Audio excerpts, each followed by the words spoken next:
ಅದರಿಂದ ನಮ್ಮಲ್ಲಿ ಏನಿಲ್ಲ.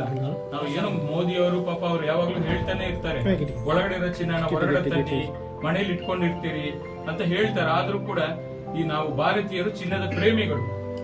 ಸಾಮಾನ್ಯ ಜನರು ಕೂಡ ಅಕ್ಕಿ ಬೆಳೆಯಲ್ಲಿ ಉಳಿಸಿ ಒಂದಷ್ಟಾದ್ರು ಬಂಗಾರ ಮನೆಯಲ್ಲಿದ್ರೆ ಅವ್ರಿಗೆ ಏನೋ ಒಂಥರ ಭದ್ರತೆ, ಒಂಥರ ರಕ್ಷಣೆ. ಈ ಕೋವಿಡ್ ಟೈಮ್ ಅಲ್ಲಿ 500 ಟನ್ ಚಿನ್ನ ಗಿರಿವೆ ಅಂಗಡಿ ಬಂದಿರತಕ್ಕಂಥದ್ದು ನಾನು ನೋಡಿದ್ದೀನಿ 2019-20 ಇದು ಅನಿವಾರ್ಯ, ಏನು ಮಾಡಕ್ ಆಗಲ್ಲ.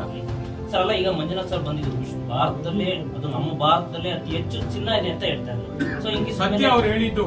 ಈಗ ಯಾರಾದ್ರೂ ಈಗ ಕಾವ್ಯ ಅವರು ಉದಾಹರಣೆಗೆ ಅವ್ರ ಅಜ್ಜಿ ಅವ್ರಿಗೇನೋ ಚಿನ್ನ ಕೊಟ್ಟಿದ್ದಾರೆ, ಅವ್ರ ಮನೇಲೆ ಇಟ್ಕೊಂಡಿದ್ದಾರೆ, ಅವ್ರು ಹೊರಗಡೆ ತಂದಿಲ್ಲ. ಅವರು ಕೇಳಿದ್ರೆ ಸರ್ ಇದು ನಮ್ಮ ಅಜ್ಜಿ ನೆನಪಿಗೆ ನಾನು ಇಟ್ಕೊಂಡಿದ್ದೀನಿ, ನಾನ್ ಬೇಕಾದ್ರೆ ದುಡಿದು ಹೊಸ ತಗೊಳ್ತೀನಿ, ಅದನ್ನ ನಾನು ಕೊಟ್ಟು ಏನೋ ಮಾಡಕ್ ಹೋಗಲ್ಲ ಅಂತ ಕಾವ್ಯ ಅವ್ರು ಹೇಳಿದ್ರು. ನನಗೆ ಏನ್ ಮಾಡಕ್ಕಾಗಲ್ಲ. ಹೌದು, ಅವ್ರು ಹೇಳಿದ್ರು ಕೂಡ ಅರ್ಥ ಇದೆ. ಒಂದು ಬಾಂಡಿಂಗ್ ಇರುತ್ತೆ, ಆ ಬಾಂಡಿಂಗ್ ನ ಯಾರು ಬಿಟ್ಕೊಡಕ್ಕೆ ರೆಡಿ ಇಲ್ಲ. ಅವಿನಾಭಾವ ಸಂಬಂಧ ಅಂತ ಹೇಳ್ತೀವಲ್ಲ, ಹಾಗೆ ಇದು ನಡೀತಾ ಇರತಕ್ಕಂಥದ್ದು.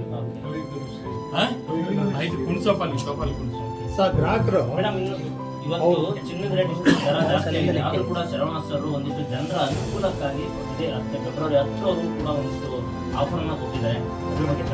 ಆಫರ್ಸ್ ಬಗ್ಗೆ ಆಲ್ರೆಡಿ ಅನೌನ್ಸ್ ಮಾಡಿದ್ದೀವಿ. ನಾವು 1 ಗ್ರಾಮ್ ಚಿನ್ನ ತಗೊಳ್ಳೋದಕ್ಕೆ ಎಷ್ಟು ಸರ್ ಶರವಣ ಸರ್ ಮೊಬೈಲ್ ತಗೊಳ್ಳಿಂದ ಸ್ಪೆಷಲಿ ಕನಕಪುರ ಬ್ರಾಂಚ್ ಇವತ್ತೇನು ಓಪನ್ ಆಗಿದೆ, ಈ ಬ್ರಾಂಚ್ ಪ್ರತಿ 10 ಗ್ರಾಮ್ಗೆ 5,000 ಡಿಸ್ಕೌಂಟ್ ಇದೆ. ಸೊ ಆದಷ್ಟು ಬೇಗ ಬನ್ನಿ ಚಿನ್ನನ ತಗೊಳ್ಳಿ, ಯಾಕಂದ್ರೆ ಈ ವರ್ಷ ಮುಗಿಯುವಷ್ಟೊತ್ತಿಗೆ 20,000 ಆಗ್ತದೆ 1 ಗ್ರಾಮ್ಗೆ. ಏನ್ ನಮ್ಗೆ ಚಿನ್ನದ ದರ ಏರ್ತದೆ ಅಂದ್ರೆ ಜನವರಿ 1ನೇ ತಾರೀಕಿಂದ ಎವ್ರಿ ಡೇ 500 ರೂಪಾಯಿ ಇನ್ಕ್ರೀಸ್ ಆಗ್ತಿದೆ. ಸೊ ಸ್ಪೆಷಲಿ ಒಂದು 8ನೇ ಬ್ರಾಂಚ್ ನಮ್ಮ ಸೈಟ್ 10 ಗ್ರಾಮ್ ತಗೊಂಡ್ರೆ 5,000 ಡಿಸ್ಕೌಂಟ್ ಅಂದ್ರೆ ತುಂಬಾ ಒಳ್ಳೆ ಒಂದು ಡಿಸ್ಕೌಂಟ್, ಒಂದು ಗ್ರೇಟ್ ಆಫರ್ ಅಂತಾನೆ ಹೇಳ್ಬೋದು. ಸೊ ಬನ್ನಿ ಈ ಒಂದು ಬ್ರಾಂಚ್ಗೆ ವಿಸಿಟ್ ಮಾಡಿ ನೀವು ಚಿನ್ನ ಜಾನ್ವಿ ತಗೊಂಡು ಆಮೇಲೆ